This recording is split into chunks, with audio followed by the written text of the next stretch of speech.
On this episode of the Turnbuckle and the fourth season, that's right, boys, we get to talk about the NXT Halloween Havoc media call. We find out why WWE didn't give Braun Breaker the Steiner name. Dutch Mantel talks about LA Knight and criticizes him for being a mid-card guy. And Jim Cornette is angry at Ring of Honor because what else is new, folks? It's time to hit a 619 into some wrestling news because it's time for the Turnbuckle.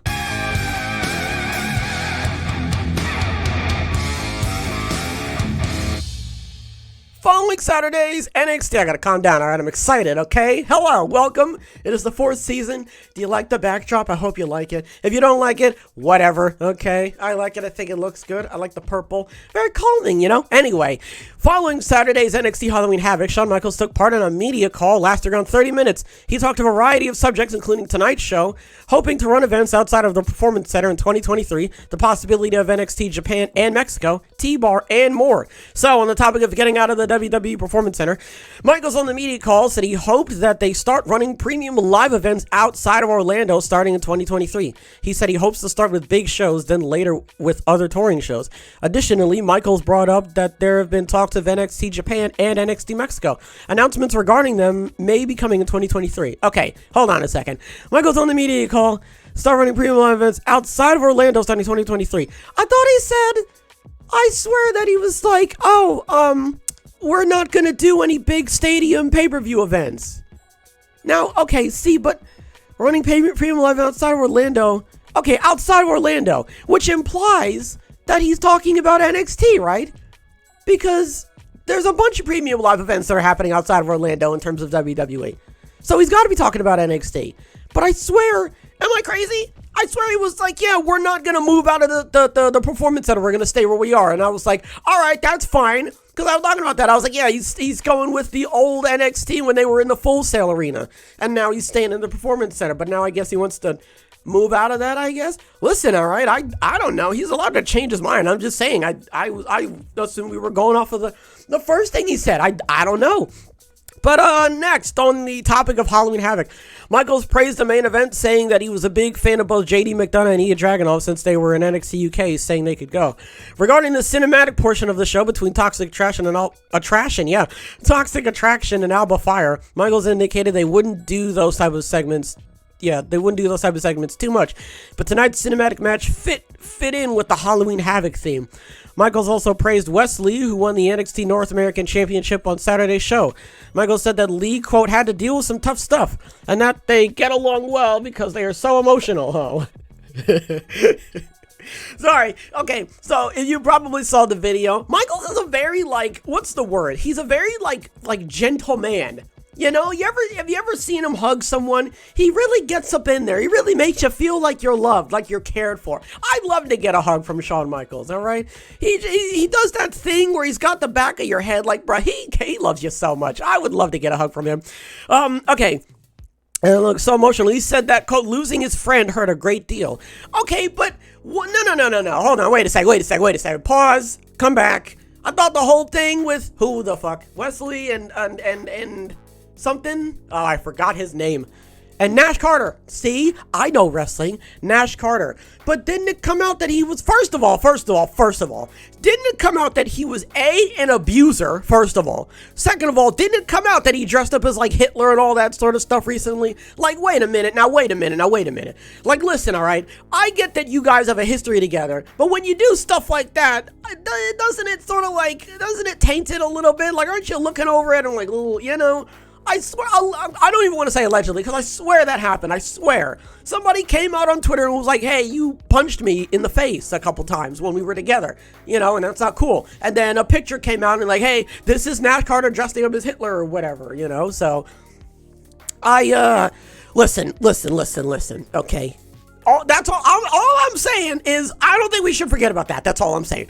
Michaels additionally cited Nathan Fraser is having a breakout performance on Saturday's ladder match. He's good, man. He is good, okay? I kind of feel bad that what did I rank him? Like third? No, I ranked him like fourth. He was under, I don't care, it doesn't matter. The point is, okay, He is a very talented wrestler, and I do like him. Now, on the topic of T-Bar, Michaels seemed to confirm that the tease seen on tonight's show with a burning mask was related to T-Bar, who formerly wrestled in NXT as Dominik Dijakovic. He mentioned Dijakovic because whenever it's like a Russian name, right? I'm not trying to be funny. Whenever it's a Russian name and there's V-I-C at the end, that's Vich. It's pronounced Vich, is it not? I don't know. He mentioned that they lost him in 2020 on short notice when he was called up to the main roster. Michaels said that they see what is discussed on social media and praised head writer of NXT Johnny Russo for what he called a quick tease. Michaels additionally said that whenever they get someone back from the main roster, they find the situation if they were like a fun new toy. NXT's premium live event Deadline will be held on December 10th. Yeah, and then he plugged the next pay-per-view and then he was off. So, all right. Regarding the Performance Center, again, I assumed that they were going to stay in the Performance Center, and Shawn Michaels didn't really have any plans of getting out of the Performance Center anytime soon. It sounds like a lot of hoopla. No, it sounds like they are going to be moving out of the Performance Center next year, just not now, I guess. So, fine. Halloween Havoc wasn't bad. I heard a lot of praise from the beginning match. What was the ladder match? And then the main event. And then everything in between was kind of meh. You know, it wasn't the greatest. Yeah, I mean, all in all, I don't really think it was terrible. I didn't watch it, to be honest with you. I'm not even going to lie. I heard the Triple Threat match was really good. I heard that, Ilya Dragunov worked his ass off in the main event.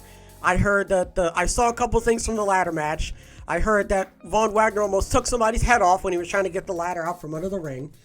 I heard the casket match kind of fell apart because the Apollo got thrown into the casket and the roof broke, which kind of defeats the purpose of the casket match, but okay.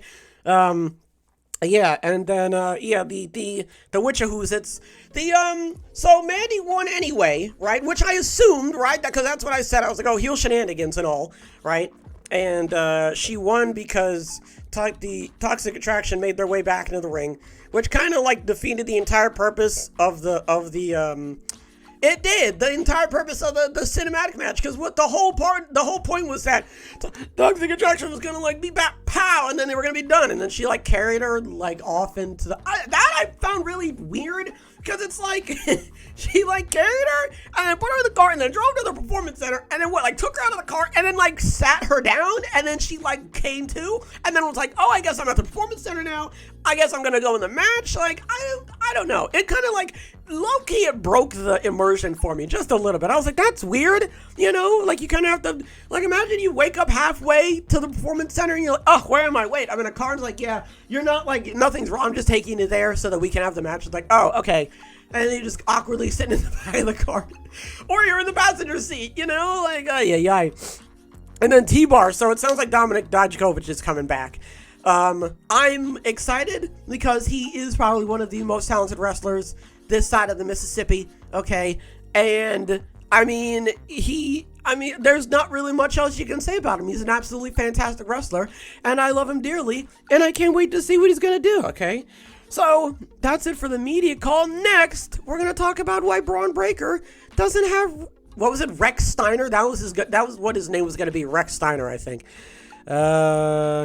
Many fans found it odd that Breaker did not have his last name as Steiner, despite being Rick Steiner's son and Scott Steiner's nephew. While speaking to comicbook.com, Shawn Michaels explained why Breaker doesn't have the Steiner name.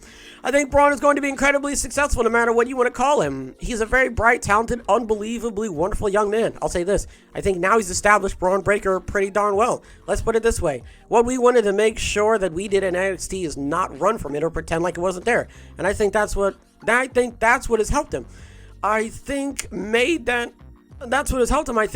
transition in a new name and a character a bit easier.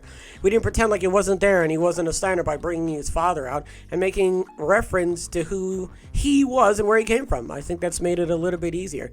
So it's I don't want to say it's like a slippery slope, but it really depends on how you go down when you're like a third, second generation superstar, like Rey Mysterio and Dominic Mysterio, or Dominic Guerrero is who he should be called in my opinion, right? And then you got Randy Orton, and then you have Ted DiBiase Jr., then you have Cody Rhodes, who else? Who am I forgetting? Charlotte Flair, Natalya, because she's related. Is she Jim Neidhart's daughter? I genuinely don't know. I'm not even trying to be funny. I know she's related to the Anvil, but I don't know how close they are. I think I think she's his daughter, I believe, right? Who else? Oh, Tamina, the Usos, Roman Reigns. I mean, the list goes on. You get the point. The list goes on. And I think when it comes down to who it's not even who you're related to. I think the issue, right, is what WWE decides to do with you, depending on, not even depending, really, if you're related to a wrestler who used to be in the WWE, now they're not because they're old and whatnot, right? It really depends on what WWE does with you, because WWE could do the thing where they pretty much are like, hey, remember this guy? This guy's related to that guy. That guy's his dad. Isn't that crazy? You know, or other times they could be like, oh my God, Michael McGillicuddy. To be honest with you, I had no idea he was related to Mr. Perfect at all. I had no idea. And then it was his music was like closely related to it. And I think he had the perfect plex for like a little bit, and then he changed it over, like stuff like that, where like they but it isn't their entire character. You know what I mean? And that's what they're doing with Braun. It's kind of how they're doing Charlotte now, because a lot of times Ric Flair would kind of just be like inserted like right next to her. And I remember one time that was like half of the storyline was like, hey, you're my dad, but every time people look at me they go, oh, Ric Flair, and I don't want that, you know, which is respectful, and I understand that. So there's many different avenues that you could go down if you're part of like a generation of wrestlers, you know what I mean? And it really depends on what WWE decides to do with you in terms of like what direction they want to go. But for guys like, but here's the thing though, right? But here's the thing. I feel as though at the end of the day, it also depends on you as the wrestler, as the competitor, because guys like Randy Orton and the Usos and all that sort of stuff, they've really made a name for themselves. Like, on one hand, you could be like something Cowboy Bob Orton, but on the other hand, you're like something Randy Orton. You know what I mean? So I feel like at the end of the day, because Braun Breaker, he has come a long way, and he's very, very talented, and he's very, very good on the mic, and it's really hard not to look at him and go, wow, he sure looks a lot like Big Papa Pump. You know, he looks a lot like Rick Steiner, you know, and I think that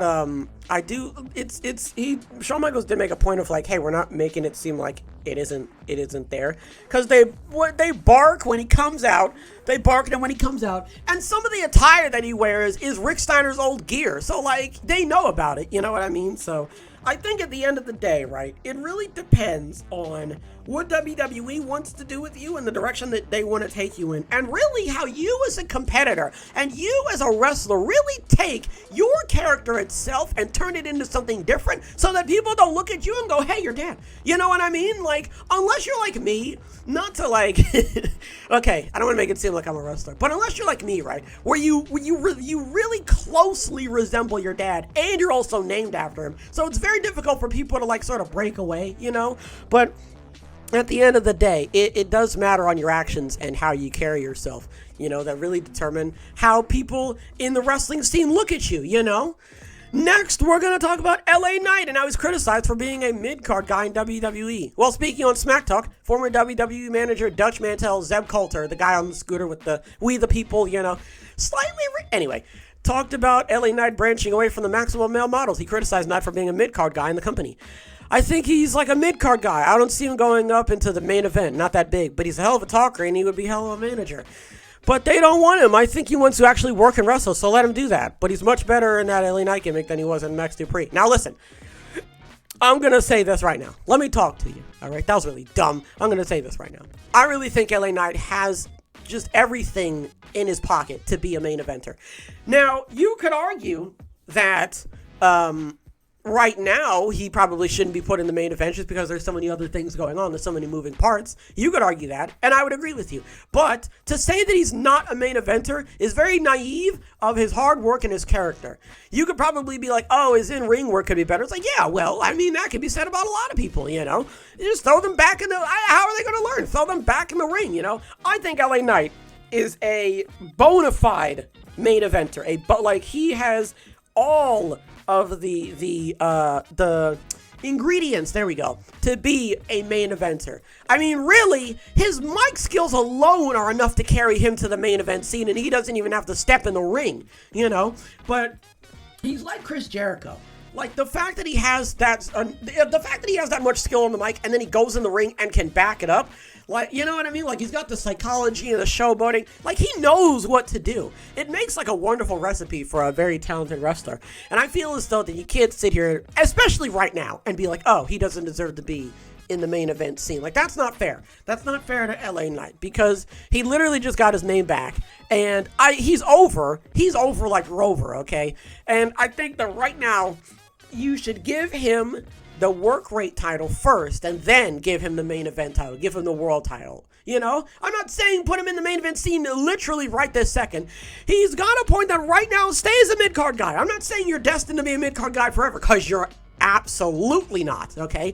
Stay in the mid-card for now, right? Establish your role, which you already pretty much have, right? Get into a couple of feuds with a couple of guys to build your stock, right?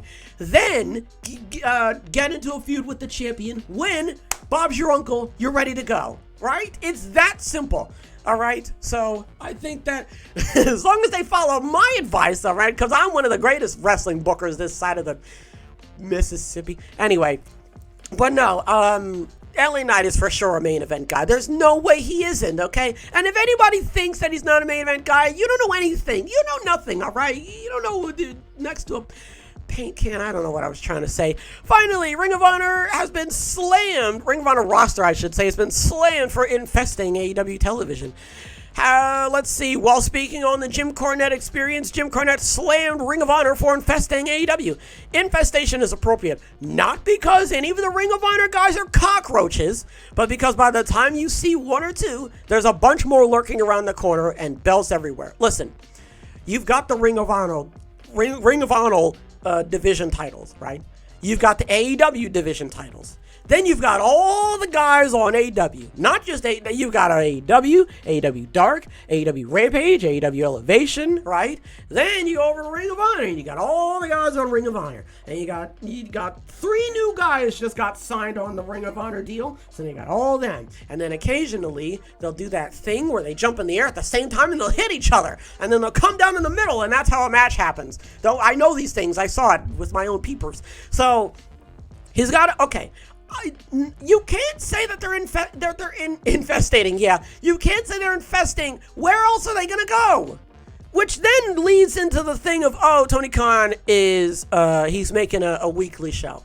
But then it's like, is that too much? But then it's like that's necessary because you need the Ring of Honor guys to go somewhere, right? But then it's like, where are they going to go? What is their time slot going to be? Is it going to, don't make it an hour, man. You're just shooting Ring of Honor in the foot. They're going to make it an hour. I know they are. I hope that they aren't. But I feel as though that they are going to make it an hour like they are going to make it like they did with Rampage. And it's not going to get the numbers. The numbers just aren't going to make it, man. I'm telling you. Oh, my Lord. Now, I could be wrong. And I have no problem with being wrong, okay? Take, for instance, the NXT Halloween Havoc card. Was I wrong? I was wrong about the main event. I was right about... Anyway, the point is, man, I worry. I worry for a myriad of different things, right? I worry for the Ring of Honor roster because I feel as though that they are not getting enough shine. They're getting shine. You see them. They twinkle whenever you walk past them. They're not getting enough shine. They're not getting as much shine as I would like them to get, considering the fact that they are a completely different brand. A completely different brand. They're not AEW. They're not W. They're a whole island on their own. And they're just not getting showcased enough. Then you got the champions. Now, the champions they actually are being showcased. They are. I can't even sit here and say that they're not. They are on weekly television, right? They are being utilized. You know what? The only gripe that I have, and this is my own personal gripe, I just wish the storylines were a little bit more heavy. Weighted, I don't know. But that's just me. The point is, okay, it's not an infestation. The only way it would be an infestation if it was, let's see, ratio, right? 3 Ring of Honor guys to like 1 AEW guy. If it was like that, then I'd be like, all right, he's kind of got a point that I'm seeing way too many Ring of Honor matches in AEW. You know what I mean? But then that bleeds into the Ring of Honor show. But then that bleeds into Tony Khan maybe having a bit too many responsibilities. But then it's like, well, where else are they supposed to go? And then you're going to do the whole infestation thing again. And then it's a big cycle. We go round and round, and then we get sick, and nobody wants that. So at the end of the day, I think it's a good idea for Ring of Honor to have its own show. Obviously, listen, you're making it worse because you're only making it an hour, which means you're not going to be able to fit as many things in there, and there's going to be a lot of different angles and promos that you're not really going to be able to flesh out, right?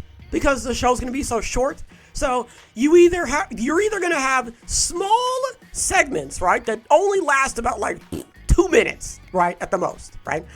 Or it's just going to be nothing but matches like Dark, But that's pretty much it. Like 8 or 9 matches. They're all like up to 10 minutes long, right? The main event's like at least 15, 20 minutes. And there you go. Bob's your uncle. There's the show. Now, at the end of the day, I'm not going to complain too much about that. Simply because the Ring of Honor roster is stacked and there's very good competitors on there, and they all need to shine, which is fair. But at the end of the day as well, I think that it would also be doing a disservice to Ring of Honor because, like, nothing is happening except slam, punch, kick, 1, 2, 3, There should be some storyline. There should be, like, some zhuzh, some je ne sais quoi on the show, all right? So, all in all, is Jim Cornette right? No, I don't think that he is. Okay, I think that I would argue that infestation is a bit of an abrasive word to use. It's like it's raining.